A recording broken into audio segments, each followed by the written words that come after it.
Hello everyone, success to sociology पर आप सबका स्वागत है। अगर आप लोग इस चैनल से पहली बार जुड़े हैं तो चैनल को सब्सक्राइब करिए। क्लास पसंद आए तो वीडियो को लाइक ज़रूर करिएगा। और जो भी एग्ज़ाम होने वाले हैं सोशियोलॉजी से, सबके लिए ये क्लास इम्पॉर्टेंट है। 1500 क्वेश्चन सीरीज चल रहा है। तो चलिए आज की क्लास को हम शुरू करते हैं। और आज का पहला क्वेश्चन है, जब संतानों को पिता का नाम विरासत में मिलता है तो परिवार को कहा जाता है संरक्षक, संयुग्मन, पितृगण, पितृसत्तात्मक। राइट आंसर बताइए।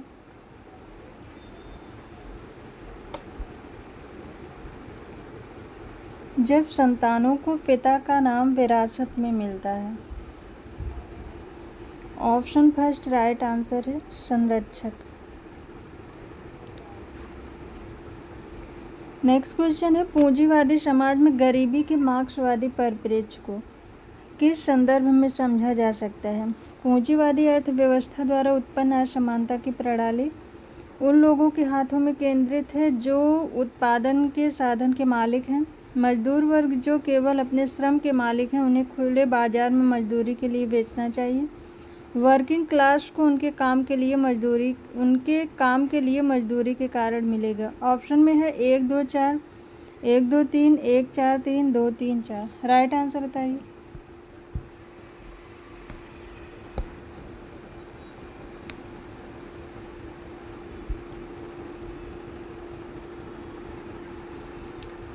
इसमें राइट आंसर होगा पूंजीवादी समाज में गरीबी के मार्क्सवादी परिप्रेक्ष्य को किस संदर्भ में समझा जा सकता है? तो इसमें राइट आंसर है पूंजीवादी अर्थव्यवस्था द्वारा उत्पन्न असमानता की प्रणाली उन लोगों के हाथों में केंद्रित है जो उत्पादन के साधन के मालिक हैं। मजदूर वर्ग जो केवल अपने श्रम के मालिक हैं, उन्हें जो है अपने श्रम को मजदूरी के लिए खुले बाजार में बेचना। ऑप्शन इसमें 1 2 3 होगा। ऑप्शन सेकंड राइट आंसर है। ऑप्शन सेकंड राइट आंसर है। नेक्स्ट क्वेश्चन है, निम्नलिखित में से किसके लिए आप अंतर पीढ़ीगत संघर्ष का कारण बन सकते हैं? भूमि वितरण प्रणाली, शहरी प्रवास, समय के परिवर्तन के साथ मूल्यों का परिवर्तन, इनमें से कोई भी नहीं। राइट आंसर बताइए। किसके लिए आप अंतर पीढ़ीगत संघर्ष का कारण बन सकते हैं? तो इसमें राइट आंसर है ऑप्शन थर्ड, समय के परिवर्तन के साथ मूल्यों का परिवर्तन। ऑप्शन थर्ड राइट आंसर है। जैसे कि प्राचीन समय में विवाह की पद्धति कुछ और थी, आज के समय में विवाह की पद्धति कुछ और हो गई है। अगर जो आज की पद्धति है उसे प्राचीन समय के प्राचीन लोग जो हमारे पूर्वज हैं, अगर वो स्वीकार नहीं करेंगे तो हमारे और उनके बीच जो है संघर्ष हो जाएगा, संघर्ष का कारण बन जाएगा। तो समय के साथ परिवर्तन के मूल्यों का परिवर्तन, ऑप्शन थर्ड इसमें राइट आंसर है। नेक्स्ट क्वेश्चन है, ज्ञान की एक विशेष शाखा के रूप में समाजशास्त्र को किसने कहा है? एडम स्मिथ, अगस्ट कॉम्ट, प्लेटो, इनमें से कोई नहीं। राइट आंसर बताइए। ज्ञान की एक विशिष्ट शाखा के रूप में समाजशास्त्र को अगस्ट कॉम्ट ने बताया है। ऑप्शन सेकंड राइट आंसर है। नेक्स्ट क्वेश्चन है, स्टैनली कोहेन निम्नलिखित में से कौन सी पुस्तक के लेखक हैं? Folk devils and moral panics, the creation of mods and rockers, frontier of identity, the British and others, vision of social control, the urban question, the manufacture of news. Option में है 1 2 3, 2 3 4, 1 3 5, 3 4 5। राइट आंसर बताइए।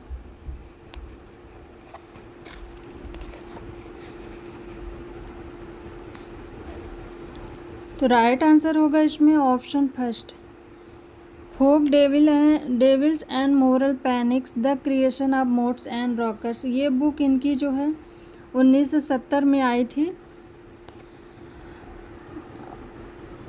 और उसके बाद इनकी book है vision of social control.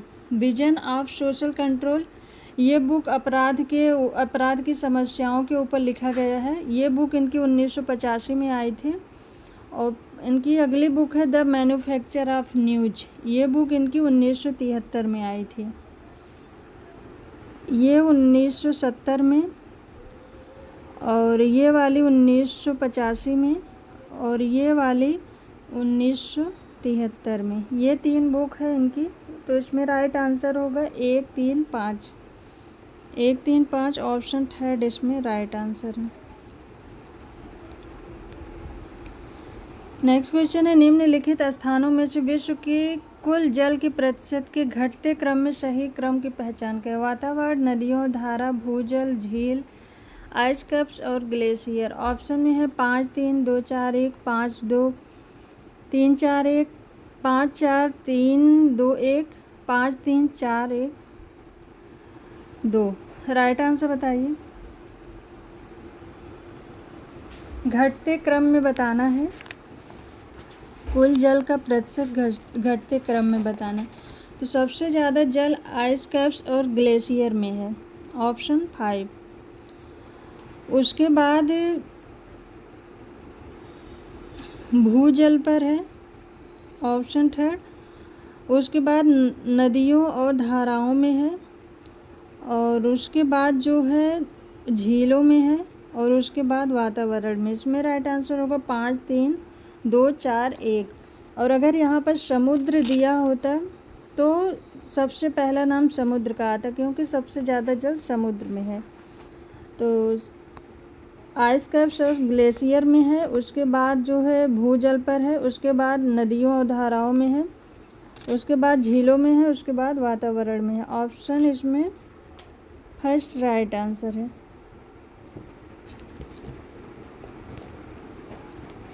Next question है किसने परिवार को ऐसे व्यक्तियों के समूह के रूप में परिभाषित किया है जिनके संबंध एक दूसरे से जुड़े हुए हैं और वे एक दूसरे के परिजन हैं, इसलिए वह एक दूसरे के परिजन है। जे गुडी, किंग्सले डेविस, मैकावर और पेज मॉर्गन। राइट आंसर बताइए।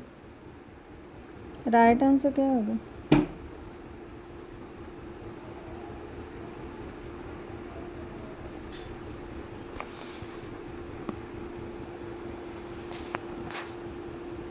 ये परिभाषा दी है परिवार के संबंध में किंग्सले डेविस ने, ऑप्शन सेकंड राइट आंसर है।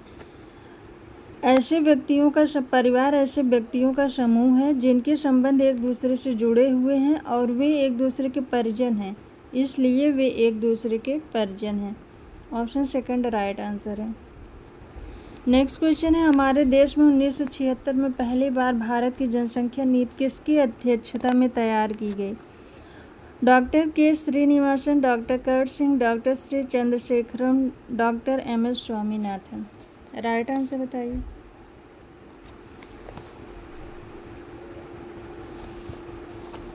तो इसमें राइट आंसर है option 4 doctor MS Swaminathan. Next question है सुमेलित कीजिए। विलंबता और अवसर, डेविएंट व्यवहार का समस्या, सामाजिक असमानता, deviant and society. 1, 2, 3, 4, 4, 3, 2, 1, 3, 4, 1, 2, 2, 3, 4, 1। Right answer बताइए।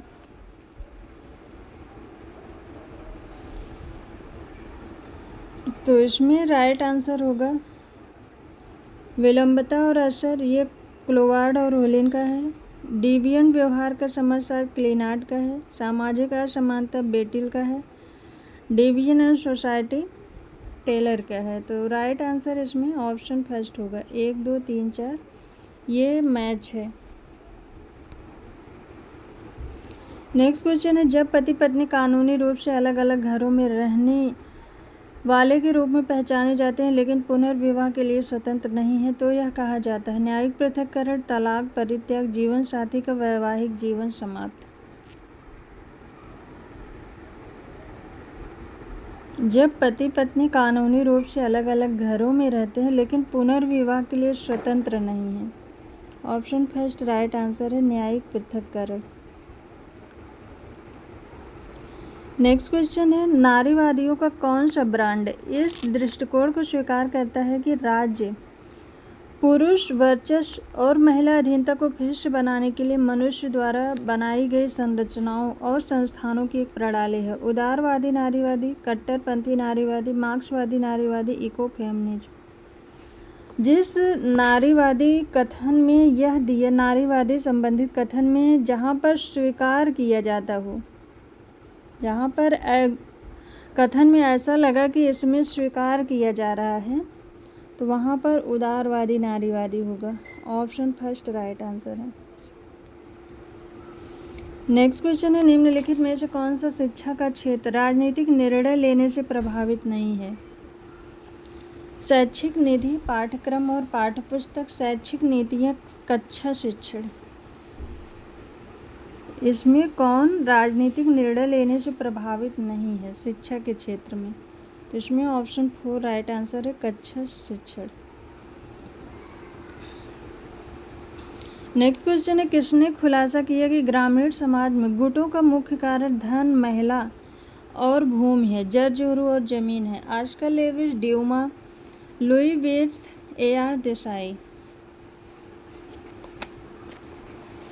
राइट आंसर बताइए।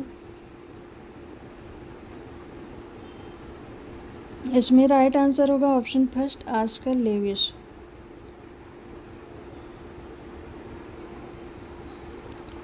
नेक्स्ट क्वेश्चन है, बहुराष्ट्रीय निगमों और IT उद्योग के उदय के कारण भारत में निम्नलिखित में से किस प्रकार का परिवार उभर रहा है? जुड़वा शहर परिवार, एकल परिवार, संयुक्त परिवार, विस्तृत परिवार। तो बहुराष्ट्रीय निगमों और IT उद्योग के कारण एकल परिवार उभर रहा है। ऑप्शन सेकंड इसमें राइट आंसर है। नेक्स्ट क्वेश्चन है, निम्नलिखित में से कौन सा विकास के गांधीवादी मार्ग का हिस्सा नहीं है? सामाजिक ट्रस्टीशिप, अहिंसा, सहकारी संघर्ष, रचनात्मक कार्य। राइट आंसर बताइए। तो गांधी जी ने जो है कभी भी सहकारी संघर्ष का सहयोग नहीं किया था, समर्थन नहीं किया था। ऑप्शन थर्ड राइट आंसर है। नेक्स्ट क्वेश्चन, सुमेलित करना है द्वंद्वात्मक दृष्टिकोण, कार्यात्मक दृष्टिकोण, इंडोलॉजिकल दृष्टिकोण, सभ्यता संबंधी दृष्टिकोण। 1 4 3 2, 4 1 2 3, 4 3 1 2, 3 1 4 2। राइट आंसर बताइए। एक तरफ दृष्टिकोण है, दूसरी तरफ लेखक है, मैच करना है। राइट आंसर क्या होगा? तो द्वंद्वात्मक दृष्टिकोण ये है DP मुखर्जी का, कार्यात्मक दृष्टिकोण ये है SC दुबे का, और इंडोलॉजिकल दृष्टिकोण ये है घुरिये का, और सभ्यता संबंधी दृष्टिकोण NK बोस का है। तो इसमें राइट आंसर होगा 4 1 2 3, 4 1 2 3। ऑप्शन सेकंड राइट आंसर है। द्वंद्वात्मक DP मुखर्जी, कार्यात्मक SC दुबे, इंडोलॉजिकल घुरिये, सभ्यता संबंधी NK बोस। नेक्स्ट क्वेश्चन है, प्रकृति द्वारा रिश्तेदारी है हमेशा विशिष्ट, हमेशा निर्णायक, कभी विशिष्ट नहीं, कुछ मामलों में विशिष्ट जबकि अन्य नहीं। राइट आंसर बताइए। प्रकृति द्वारा रिश्तेदारी है, ऑप्शन इसमें 4 राइट आंसर है, कुछ मामलों में विशिष्ट जबकि अन्य नहीं। नेक्स्ट क्वेश्चन है, तीसरी दुनिया के देशों में संचालन की पर्याप्त स्थानांतरण का वर्णन करने के लिए new international division of labour शब्द का इस्तेमाल किसने किया? F Frobel, Durkheim, Auguste Comte, Adam Smith. Right answer बताइए। New international division of labour शब्द का इस्तेमाल किसने किया? New international division of labour ये वैश्वीकरण का परिणाम है, और इसका राइट आंसर है F Frobel. Option first right answer है। नेक्स्ट क्वेश्चन है, इस निष्कर्ष पर कौन पहुंचा है कि ग्रामीण समाज में सामाजिक असमानताएं संचयी असमानताओं से छितरी हुई असमानताओं में बदल गई? MN Srinivas, FG Bailey, Andre वेत्ते, योगेंद्र सिंह। राइट आंसर बताइए। ग्रामीण समाज में सामाजिक असमानताएं संचयी असमानताओं से छितरी हुई असमानताओं में बदल गई हैं।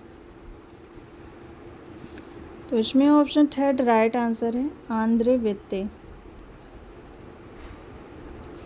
नेक्स्ट क्वेश्चन है, कुछ समाजशास्त्रियों ने सामाजिक अंतःक्रिया के कार्यात्मक कारकों को महत्व दिया है। ये कारक डॉट डॉट से संबंधित है।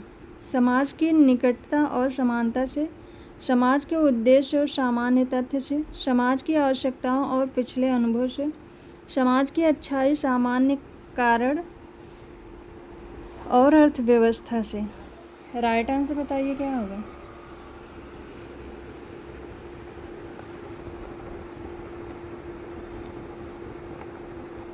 राइट आंसर बताइए।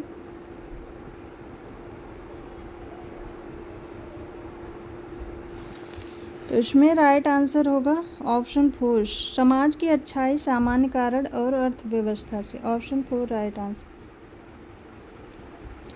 नेक्स्ट क्वेश्चन कथन और कारण से है। मध्य भारत में आदिवासी बेल्ट बड़े पैमाने पर औद्योगिकरण की प्रक्रिया में है।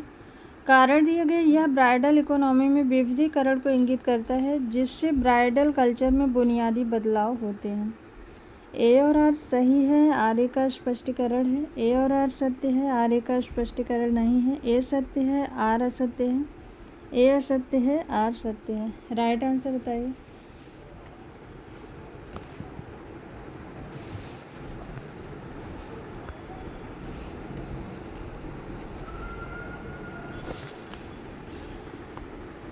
मध्य भारत में आदिवासी बेल्ट बड़े पैमाने पर औद्योगिकरण की प्रक्रिया में है, यह ऑप्शन सही है। और यह ब्राइडल इकोनॉमी में विविधीकरण को इंगित करता है, जिससे ब्राइडल कल्चर में बुनियादी बदलाव होता है, ये ऑप्शन गलत है। ऑप्शन थर्ड इसमें राइट आंसर। ए सही है लेकिन आर गलत है।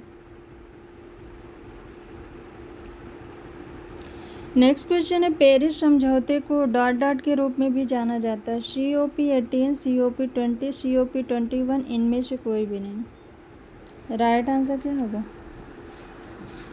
पेरिस समझौते को किस रूप में जाना जाता है। ऑप्शन इसमें थर्ड राइट आंसर है, COP21।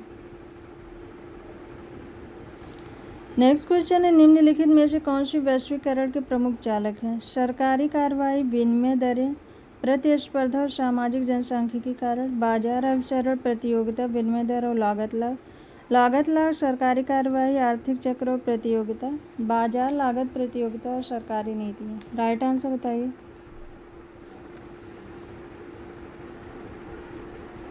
कौन से वैश्वीकरण के प्रमुख चालक हैं।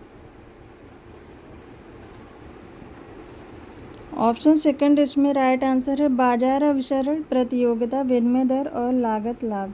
Option second. नेक्स्ट क्वेश्चन है, किसने कहा है कि वैश्वीकरण आधुनिकता और उत्तर आधुनिकता दोनों में शामिल है। वालरस्टीन, वाटर्स, गिडिंग्स, रॉबर्टसन। वैश्वीकरण आधुनिकता और उत्तर आधुनिकता दोनों में शामिल है। ऑप्शन सेकंड राइट आंसर है, वाटर्स। नेक्स्ट क्वेश्चन है, हाल के दशकों में दुनिया के कुल CO2 उत्सर्जन में भारत का योगदान के रूप में रुका हुआ है, बहुत अधिक वृद्धि, काफ़ी हद तक घट गया, औद्योगिक रूप से विकसित क्षेत्रों में वृद्धि करते हुए कृषि संबंधित क्षेत्रों में गिरावट। हाल के दशकों में दुनिया के कुल CO2 उत्सर्जन भारत का कौन सा योगदान है। राइट आंसर बताइए। तो इसमें राइट आंसर होगा ऑप्शन सेकंड, बहुत अधिक वृद्धि। नेक्स्ट क्वेश्चन कथन और कारण से है।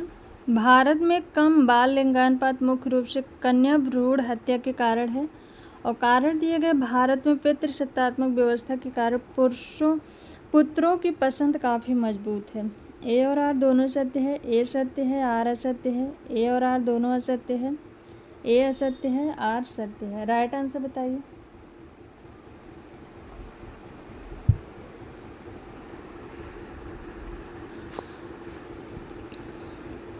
ऑप्शन फर्स्ट इसमें राइट आंसर है, कथन और कारण दोनों सत्य है। भारत में कम बाल लिंगानुपात मुख्य रूप से कन्या भ्रूण हत्या के कारण है, सही है।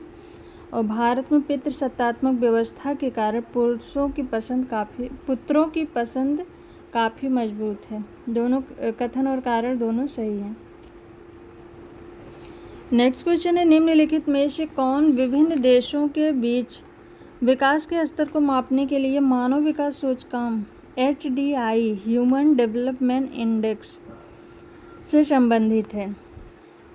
Raymond fourth, Mahmood ul Haq, Srinivas AR Desai. Right answer बताइए, राइट आंसर क्या होगा?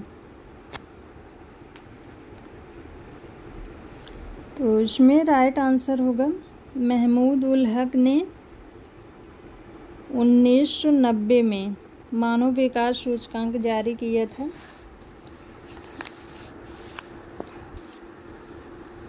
ऑप्शन सेकंड इसमें राइट आंसर है, 1990 में। ये पाकिस्तानी अर्थशास्त्री थे। नेक्स्ट क्वेश्चन है, स्थिर जनसंख्या संरचना के लिए अग्रणी प्रक्रियाओं में निम्नलिखित सेट में से एक का चयन कीजिए। स्थिर जनसंख्या संरचना के बारे में पूछ रहा है। लगातार जन्म और मृत्यु दर, जन्म दर में वृद्धि और लगातार मृत्यु दर, जन्म दर में कमी और मृत्यु दर में वृद्धि, लगातार जन्म दर और घटती मृत्यु दर। स्थिर ऐसी कौन सी अवस्था होगी कि जन्म दर जो है, जनसंख्या जो है वो स्थिर रहेगी? तो इसमें राइट आंसर है ऑप्शन फर्स्ट, लगातार जन्म और मृत्यु दर। जब दोनों जन्म और मृत्यु दर दोनों लगातार एक ही माप में चलती रहेंगी, एक ही स्थिति उनकी रहेगी, एक ही स्थिति बनी रहेगी, तो जो है स्थिर जनसंख्या रहेगी।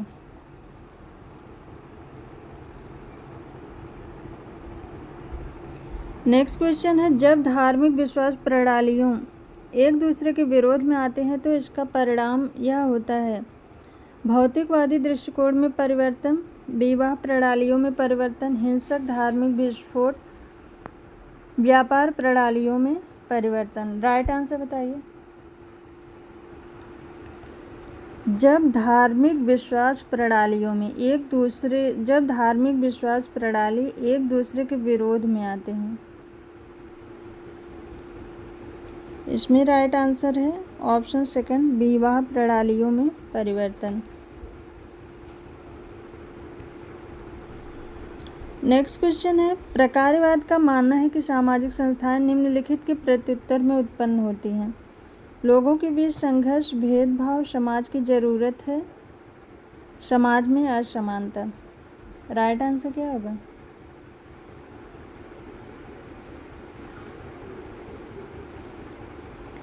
प्रकारवाद के अनुसार सामाजिक संस्था सामाजिक मानदंडों, विश्वासों, रीति रिवाजों, मूल्यों और भूमिका संबंधों का एक जटिल समूह है जो समाज की ज़रूरतों के जवाब में उत्पन्न होती हैं। तो इसमें राइट आंसर होगा समाज की ज़रूरत है। ऑप्शन थर्ड इसमें राइट आंसर है।